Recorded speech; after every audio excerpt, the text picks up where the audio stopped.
Dear students, এখন আমি তোমাদের এই ক্লাসে ফিউচার ইনডিফিনিট টেন্সের কোনো বাক্যকে তোমরা কিভাবে অ্যাফার্মেটিভ, নেগেটিভ, ইন্টারোগেটিভ নেগেটিভ করবে দেখাবো। ঠিক আছে, দেখো আগে আমরা জেনে নিব ফিউচার ইনডিফিনিট টেন্স কাকে বলে। ঠিক আছে, দেখো ভবিষ্যতে কোনো একটা কাজ চলবে বা ঘটবে বোঝালে ওটা হয় ফিউচার ইনডিফিনিট টেন্স। ওকে, যেমন কি ফর এক্সাম্পল আমি খাবো, আমি লিখবো, তারা পড়বে, তারা খেলবে, তারা যাবে, লোকটি কাজ করবে, এইরকম বাক্য হবে। ঠিক আছে, আমি তোমাদের শিখাবো, তোমরা শিখবে। ঠিক আছে, আমি তোমাদের বলবো, তোমরা শুনবে।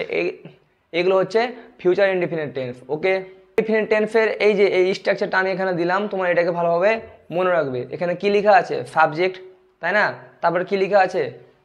শ্যাল বা উইল, তাই না? তারপর কি লেখা আছে? ভার্বের 1 নম্বর রূপ, তারপরে অবজেক্ট। বুঝতে পেরেছে? অবজেক্ট সাধারণত নাউন অথবা প্রোনাউন হয়। বুঝতে পেরেছো? দেখো পারসন হচ্ছে 3 প্রকার, first person, second person, third person, তাই না?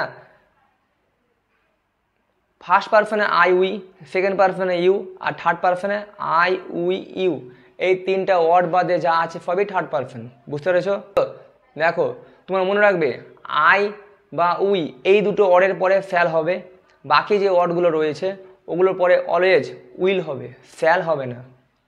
ওকে, আই বা উইয়ের পরে আমরা শ্যালও লিখতে পারি, আবার উইলও লিখতে পারি। ঠিক আছে, এখানে যে বাক্যগুলো তোমরা দেখতে পাচ্ছ এই বাক্যগুলোকে একবার আমি পড়ে নিচ্ছি। দেখো আমি লিখব, আমরা পড়ব, তুমি খেলবে, সে সেখানে যাবে, মেয়েটি নাচবে, ছেলেটি ডাকবে, তারা রান্না করবে, লোকটি ফল খাবে, শিক্ষক শিক্ষা দিবেন, ছাত্রছাত্রীরা শিখবে, আমার বন্ধু সাঁতার কাটবে, আমার ভাই সেখানে যাবে। তো এগুলো হচ্ছে তোমার ফিউচার ইনডিফিনিট টেন্স। ওকে, এইরকম বাক্য তোমরা নিয়ে থেকেও বলতে পারো।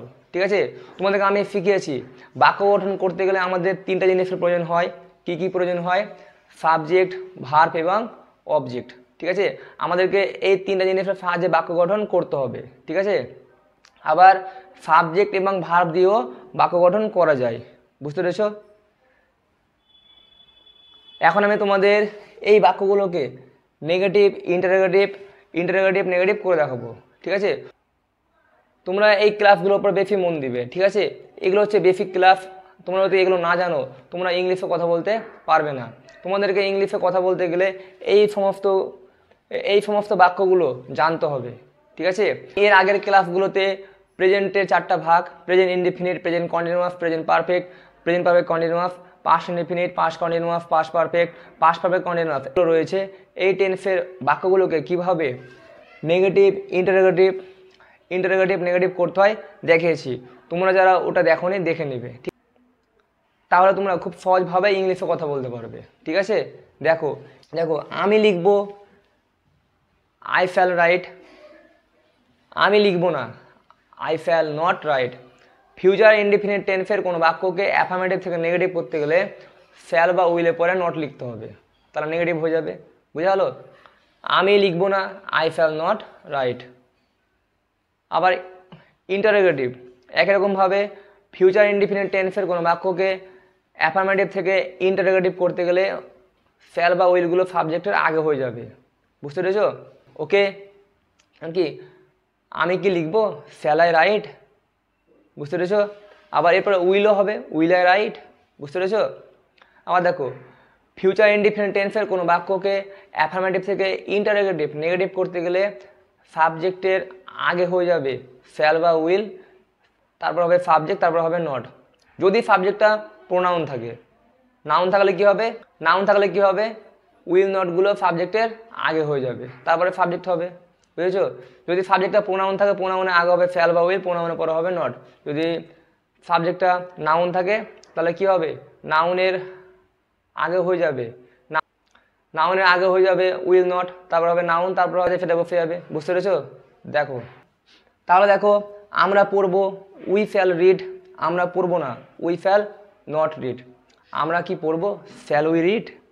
আমরা কি পড়বো না, শ্যাল উই নট রিড। এখানে দেখো সাবজেক্টটা প্রোনাউন আছে, তাই না? তারপরে দেখো তুমি খেলবে, ইউ উইল প্লে, তুমি খেলবে না, ইউ উইল নট প্লে। তুমি কি খেলবে, উইল ইউ প্লে, তুমি কি খেলবে না, উইল ইউ নট প্লে। তারপরে দেখো সে সেখানে যাবে, হি উইল গো দেয়ার, সে সেখানে যাবে না, হি উইল নট গো দেয়ার। সে কি সেখানে যাবে, উইল হি গো দেয়ার। সে কি সেখানে যাবে না, উইল হি নট গো দেয়ার। ওকে, তারপরে দেখো ডিয়ার স্টুডেন্টস ওয়াচ ইট। মেয়েটি নাচবে, দ্য গার্ল উইল ড্যান্স, মেয়েটি নাচবে না, the girl will not dance. মেয়েটি কি নাচবে, উইল দ্য গার্ল ড্যান্স। ওকে, মেয়েটি কি নাচবে না, will not the girl dance. এখানে দেখো সাবজেক্টটা নাউন হয়েছে, তাই না? তো নাউনের আগে হয়েছে উইল নট। কোন বাক্যের ক্ষেত্রে, ইন্টারোগেটিভ নেগেটিভ বাক্যের ক্ষেত্রে। ঠিক আছে, দেখো dear student, this is my profession and you are watching MH teaching, watch the class till the end. তারা রান্না করবে, দে উইল কুক, তারা রান্না করবে না, দে উইল নট কুক। তারা কি রান্না করবে, উইল দে কুক, তারা কি রান্না করবে না, উইল দে নট কুক। ওকে, লোকটি ফল খাবে, the man will it fruit, লোকটি ফল খাবে না, the man will not it fruit. লোকটি কি ফল খাবে, will the man it fruit, লোকটি কি ফল খাবে না, will not the man it fruit. তারপরে দেখো শিক্ষক শিক্ষা দিবেন, টিচার উইল টিচ, শিক্ষক শিক্ষা দিবেন না, teacher will not teach, teacher will not teach. শিক্ষক কি শিক্ষা দিবেন, দ্য টিচার টিচ, শিক্ষক কি শিক্ষা দিবেন না, উইল টিচার টিচ।